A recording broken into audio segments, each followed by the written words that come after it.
You'll just email the attachments to the clerk. Good morning, you're Ray No, Good morning, ma'am. Yes, ma'am. and will your client waive the formal reading of the indictment in each case? He does, Your Honor. Just a second. Figure out what today is.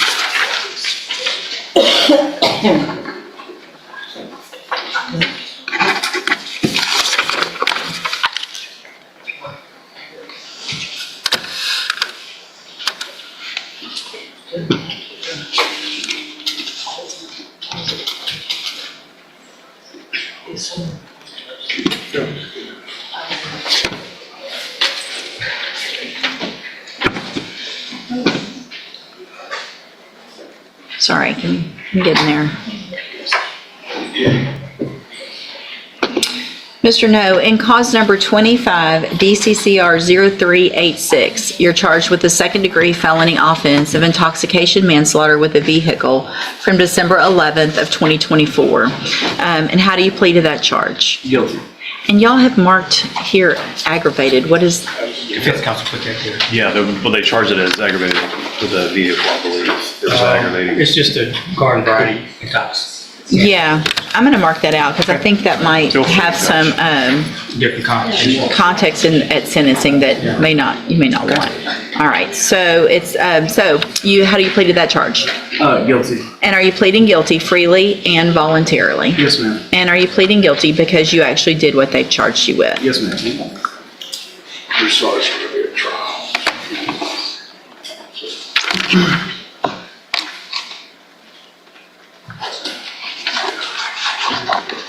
Sorry, give me just a second to get to the other one.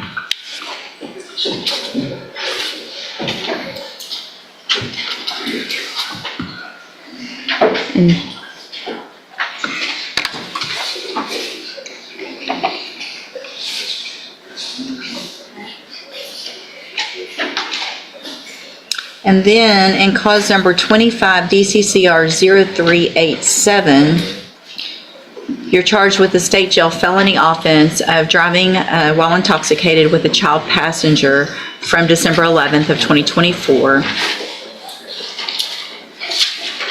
And how do you plead to that charge? Guilty. Again, are you pleading guilty freely and voluntarily? Yes, Your Honor. And are you pleading guilty because you did what they've charged you with? Yes, Your Honor. In each of those cases, I have here on the tablet some documents that have your signature on them that the state has marked as exhibit number 1. Before you signed these, did you go over them with Mr. Franklin? Yes, Your Honor. Do you fully understand them? Yes, Your Honor. And do you understand that it's first of all, it's the way this is written up is that you are pleading open to the court. There's no agreement. Is that correct? Yes, Your Honor. And so you guys, a couple things. I need the other one sent back. So is it on the trial court certification of defendant's right to appeal? On this case, the state jail, the admonishments were signed saying that they're waiving the right to appeal. And then on the certification, it's actually 2 of them were checked off. One is the defendant has waived the right of appeal, and the other is it's not a plea agreement and the defendant has the right to appeal.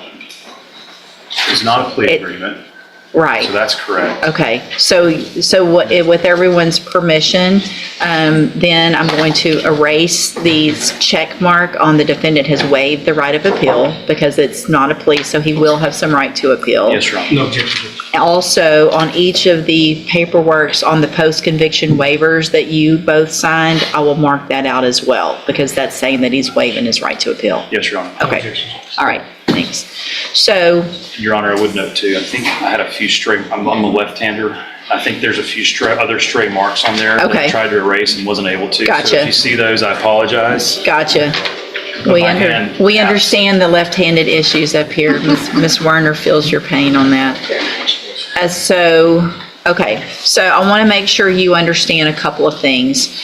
You have an absolute right to have a jury come in and determine 2 things in these cases. The first would be to determine if you're guilty or not. And then the second would be if they find you guilty, you could leave your punishment up to that jury. If we go forward this way, you're waiving that right and you're leaving your punishment up to me in each of these cases. And is that what you want to do? Yes, Your Honor. It's- All right, state tenders number 1 in each case. No objection, Your Honor. It's admitted. Also, sir, do you understand if you're not a U.S. citizen, that a plea of guilty or no contest may result in your deportation, exclusion from admission to the country, or denial of naturalization under federal law? Yes, Your Honor. All right. Is there any evidence that Mr. No is not competent? No, Your Honor. All right, sir. In each of your cases, I'm going to find that you entered your pleas of guilty freely and voluntarily, find that you're mentally competent and you understand the nature and the consequences of those pleas, find sufficient evidence to find you guilty. However, I'm going to reset your cases for a sentencing hearing so that the probation department can do a pre-sentence report. That'll give me more information about you, your cases, and then we'll come back later for sentencing. Obviously, if there's anything important that you want me to know, get that information to Mr. Franklin. He will present it to me on your behalf when we come back. Do you guys anticipate a little bit of extra time on this one as far as witnesses or argument, Just brief, not much. but a little more than normal? Yes, Your Honor. Okay, so if I were to set it at 11 on a docket date, we could, maybe an hour would be enough? Or do you Yes, think Your we Honor. I need think some? an hour. Okay, all right, so we'll reset it for sentencing and we'll just do it at the end of a docket so you don't have to sit and wait unless you have some other cases. You need to stop and talk to probation on your way out of the courtroom and she's sitting at that desk right over there. All right, we'll see y'all back at sentencing. Thank you. Thank you, Judge. On Mr. Boyd? On board, yes, ma'am. Okay.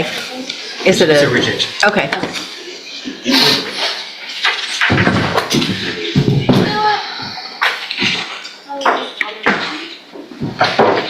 Good morning, sir. Are you David Alexander Boyd? Yes, ma'am. And Mr. Boyd, in cause number 25, DCCR 0720, you're charged with the third-degree felony offense of deadly conduct, discharging a firearm from March 20th of 2025.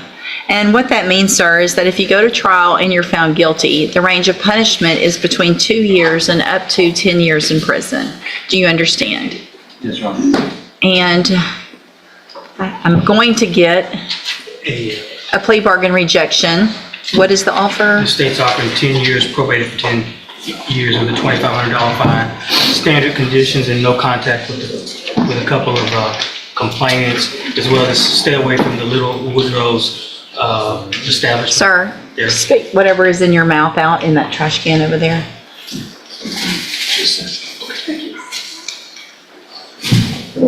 Sorry, Governor.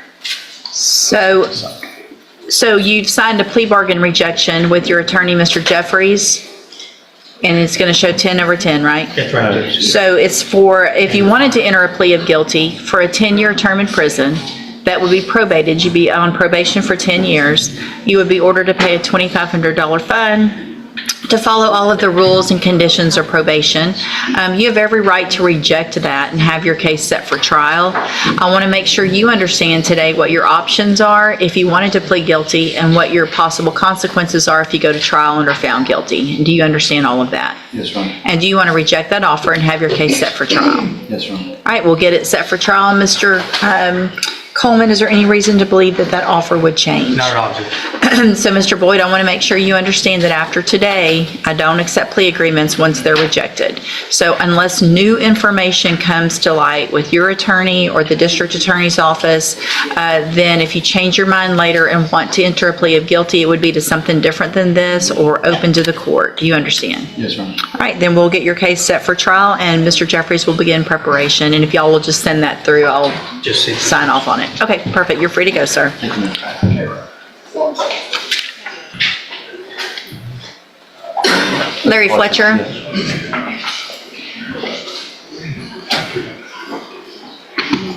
Good morning. You're Larry Fletcher? Yes, ma'am. And Mr. Fletcher has 3 cases. He has a motion to revoke his probation, and then 2 new cases, cause numbers 25 DCCR 0839, a manslaughter case, and 25 DCCR 0838, an assault, aggravated assault with a deadly weapon. And what is the, so there was we were here at one point, and he entered pleas of not true in the motion to revoke probation. And it was, I guess, kind of reset for sentencing, but with those new cases, what, Your Honor, with the court's permission, the state would like to proceed on the MTRP first. Judge Matt, if we're going to do that, I'd ask the court for 2 weeks. No, we're not doing that today. I mean, because No, okay, I'm sorry. no, I'm not inclined, so, okay, here's the thing. Typically, the way I'll handle motion to revoke in new cases, if the new cases are, I don't want to have to hear it all twice. So if it's a new case and it's a witness or two, that's one thing, especially if it's a lesser offense. With these types of offenses, would typically be more inclined to hold the motion while we take care of the other cases. The state's thinking, Judge, is depending on the outcome of the MTRP, I think that would be dispositive potentially of the other cases without the necessity of having to pick a jury and go through the jury trial. But that's just the state's preference to Right. understand the court's decision. No, and I'm not saying I'm opposed to it, I'm trying to, so this underlying offense that he's on probation for is a second-degree felony. So what would it would be proving up the aggravated assault and the Part of it, yes, ma'am. time frame on that type of hearing? Wouldn't be extensive, Judge. No more than a day. No more than a day. That's probably at the high end. Okay.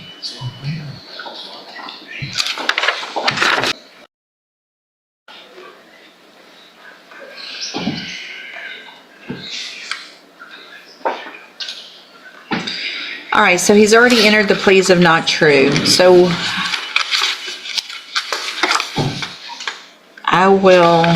I'm going to kind of grant what Mr. Coleman is requesting on this one. If it's essentially, and I'm not complaining about it, Mr. Coleman has the right to do whatever he wants here, but if it's essentially going to be miniature trials, then I would ask the court for some time. Sure. No, so what I'm going to do is reset it for sentencing. Obviously, I need to find a day. Probably going to be 45 to 60 days out. Obviously, I know that might be quick to get ready. Probably going to be 45 to 60 days out. Obviously, I know that might be quick to get ready for a trial. But I think you should already have We're working through the discovery. the discovery. Yes. Is there anything you're waiting on? Anything that's pending, outstanding? Yeah, I'm not aware of it, but he's saying no, so then. So it's because we're going to do it this way, let's do about 60 days, and then we'll look and find a day on a week where we do not have a trial, and I'll give you guys at least a day. On those weeks, we can even have a little bit more, all right? Okay, we'll see you back. Good morning, are you Dale Johnson? And this was the final reset on Ms. Johnson's 3 cases, and so what is the announcement? Regrettably, Judge, the defense announcement this morning is not ready.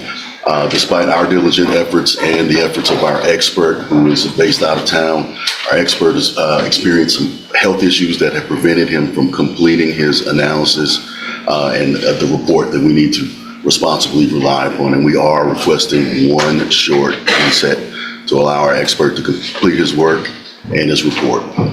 Well, we talked about this last time, and so here's what we're going to do. If, I'm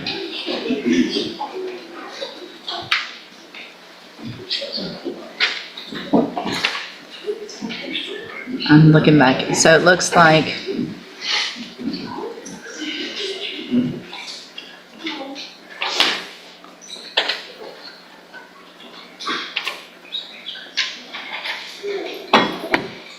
you were hired back in August of 2024.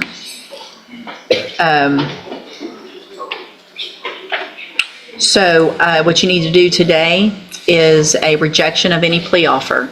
If anything changes between now and the trial date based on that report, as soon as you get the report, you let the court and Mr. Hoffpower know. If there's some change, then I would consider accepting whatever the offer has been.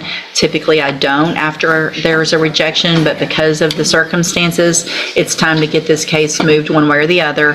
So I'm going to go ahead and get that rejection done today. Okay, Judge. It's on the tablet, and then it'll go on the trial docket. And again, As soon as you get that, if something changes, let me know. Otherwise, be ready for trial at the next trial date. You can let Mr. Hoffman know that as well. Thank you, Judge. I'll hold it while y'all do that paperwork, and then I'll recall it. Thank you, Judge. Yes, sir.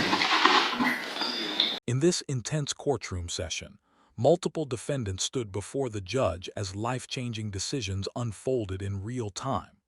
One man admitted guilt in a tragic intoxication manslaughter case tied to a deadly crash involving a child passenger, leaving his future entirely in the hands of the court.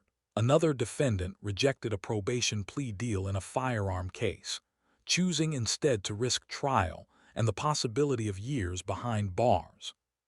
But the tension didn't stop there. A probation revocation tied to manslaughter and aggravated assault accusations sparked heated legal debate as attorneys argued over whether the court should move forward immediately or prepare for a full evidentiary hearing.